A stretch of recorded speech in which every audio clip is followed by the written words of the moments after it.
बच्चों अब देखिए हम डिटेल में पढ़ने जा रहे हैं प्रिंसिपल क्वांटम नंबर को। प्रिंसिपल क्वांटम नंबर की यदि वैल्यू n है, मतलब आपको ये पता चलता है इलेक्ट्रॉन फर्स्ट ऑर्बिट में है। n की वैल्यू 2 है मतलब सेकंड ऑर्बिट में, n की वैल्यू 3 मतलब थर्ड ऑर्बिट, 4 मतलब फोर्थ ऑर्बिट, 5 मतलब फिफ्थ ऑर्बिट। दूसरा ये फॉर्मूला आप छोटी क्लास में पढ़े होंगे कि किसी ऑर्बिट में कितने इलेक्ट्रॉन हो सकते हैं। तो n की वैल्यू 2 मतलब n की वैल्यू 1 रख लेंगे तो 2 इलेक्ट्रॉन, n की वैल्यू 2 रखेंगे तो 8 इलेक्ट्रॉन, n की वैल्यू 3 रखेंगे तो 18, 4 रखेंगे तो 32, 5 रखेंगे तो 50। तो ये नंबर ऑफ इलेक्ट्रॉन्स वाली बात हो गई। फिर बात हो जाएगी सबशेल्स की। आपको पहले मैं पिछले वीडियो में बताया कि S में 2, P में 6, D में 10 और F में 14 इलेक्ट्रॉन होते हैं और G में 18 होते हैं, है ना। 4 का डिफरेंस रहेगा और SPDF आपको सीक्वेंस याद रखना है। तो फर्स्ट ऑर्बिट में कितने इलेक्ट्रॉन रखना है? 2, मतलब केवल S को लेने से काम बन जाएगा। सेकेंड ऑर्बिट सर S इसी को ले लेते हैं ना सर? नहीं, आपको सीक्वेंस से चालू करना है, बीच से नहीं आएगा सबशेल। यानी कि 6 इलेक्ट्रॉन सीधा इसी को ले लिया, ऐसा नहीं, सीक्वेंस में चलेगा। सेकेंड ऑर्बिट में आपको 8 इलेक्ट्रॉन चाहिए, तो 8 के लिए दोनों सबशेल लगेंगे। 18 के लिए S भी लगेगा, P भी लगेगा, D भी लगेगा। 32 के लिए S भी लगेगा, P भी लगेगा, D भी लगेगा, F भी लगेगा।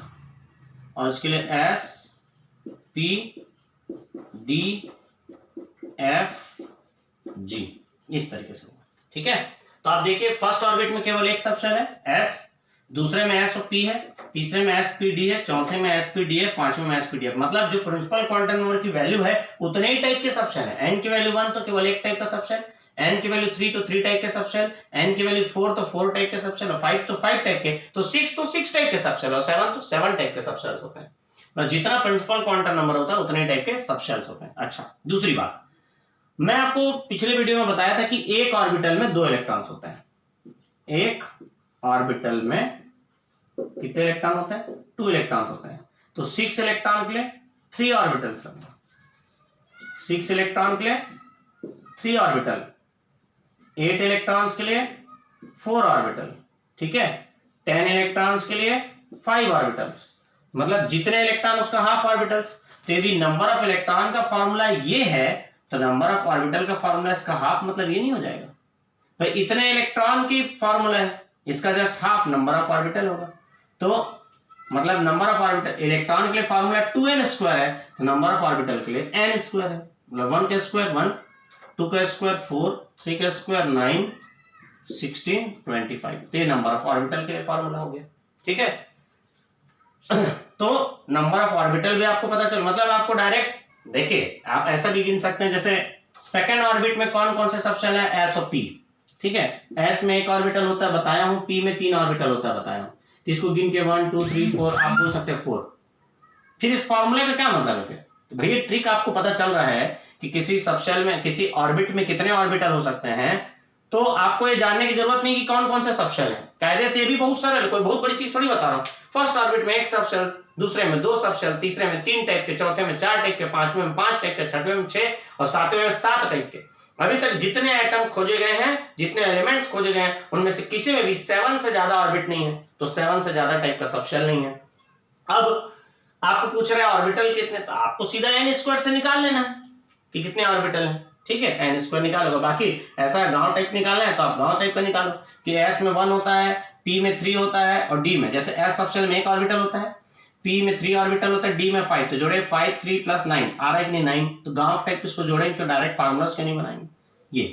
तो प्रिंसिपल क्वांटम नंबर से क्या पता चल रहा है कि इलेक्ट्रॉन कौन से ऑर्बिट में है, n की वैल्यू से पता चला ऑर्बिट कौन सा है, उस ऑर्बिट में कितने इलेक्ट्रॉन्स होंगे, उस ऑर्बिट में कितने टाइप के सबशेल्स होंगे और कितने ऑर्बिटल रहेंगे। दूसरा, मैं आपको पहले एक चीज बता चुका हूं, एनर्जी वाली बात। इस फॉर्मूले को मैं डायरेक्ट यहां पर लिख रहा हूं, हालांकि मैं पहले क्लास में बता चुका हूं, फिर भी बता रहा हूं कि किसी ऑर्बिट में इलेक्ट्रॉन की एनर्जी कैलकुलेट करने के लिए यह फॉर्मूला होता है। ठीक है, और हाइड्रोजन एटम का एटॉमिक नंबर 1 होता है, Z का मतलब एटॉमिक नंबर है, Z मतलब एटॉमिक नंबर है, हाइड्रोजन का एटॉमिक नंबर 1 है, इसलिए Z की वैल्यू 1 रखेंगे, तो 1 स्क्वायर मतलब ये फॉर्मूला हाइड्रोजन एटम के लिए ऐसा बन जाएगा। अब n की वैल्यू 1 रखूंगा तो सॉल्व करूंगा तो इतना आएगा इलेक्ट्रॉन वोल्ट पर एटम, और n की वैल्यू 2 रखूंगा तो इतना आएगा, फिर इतना आएगा, फिर इतना आता है और फिर इतना आता है। ठीक है, तो ये इलेक्ट्रॉन की एनर्जी कैलकुलेट करने के लिए हो गया। क्या देखें हम लोग, फर्स्ट ऑर्बिट में इलेक्ट्रॉन की एनर्जी इतनी है, सेकेंड ऑर्बिट में हाइड्रोजन एटम के सेकेंड ऑर्बिट में इलेक्ट्रॉन की एनर्जी, ये पर्टिकुलर हाइड्रोजन एटम के लिए है ना, थर्ड ऑर्बिट में इलेक्ट्रॉन की एनर्जी इतनी, फोर्थ में इतनी, फिफ्थ में इतनी। तो आप देख रहे हैं कि जैसे जैसे हम नीचे आते जा रहे हैं, मतलब ऑर्बिट बड़ा होते जा रहा है, निगेटिव वैल्यू एनर्जी की कम होते जा रही है। एनर्जी की निगेटिव वैल्यू कम हो रही मतलब एनर्जी की वैल्यू बढ़ते जा रही है। नेगेटिव वैल्यू छोटी हो रही मतलब वैल्यू तो बढ़ रही है।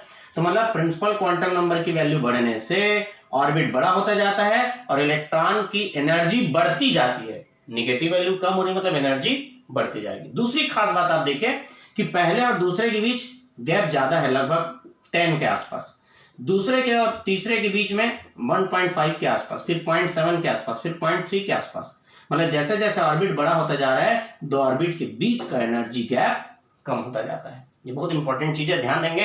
ये पहले भी मैं हालत बता चुका हूं, लेकिन कुछ बच्चे आज न्यू स्टूडेंट्स हैं जो ज्वाइन किए, इसलिए मैंने उसको रिपीट किया है ना। अब देख लीजिए, तो प्रिंसिपल क्वांटम नंबर से हमको क्या क्या पता चल गया? इलेक्ट्रॉन कौन से ऑर्बिट में है, उस ऑर्बिट में कितने इलेक्ट्रॉन्स हो सकते हैं, कितने टाइप के सबशेल्स हो सकते हैं, कितने ऑर्बिटल हो सकते हैं, और एन की वैल्यू रख के ऑर्बिट में इलेक्ट्रॉन की एनर्जी क्या होगी, ये हम लोग प्रिंसिपल क्वांटम नंबर से पता चल सकते हैं। तो प्रिंसिपल क्वांटम नंबर से मिलने वाली जानकारी एक साथ मैंने आपको ये बता दी। ये बहुत इंपॉर्टेंट है, ध्यान से इत्मीनान से पढ़ने की चीज है, ठीक है।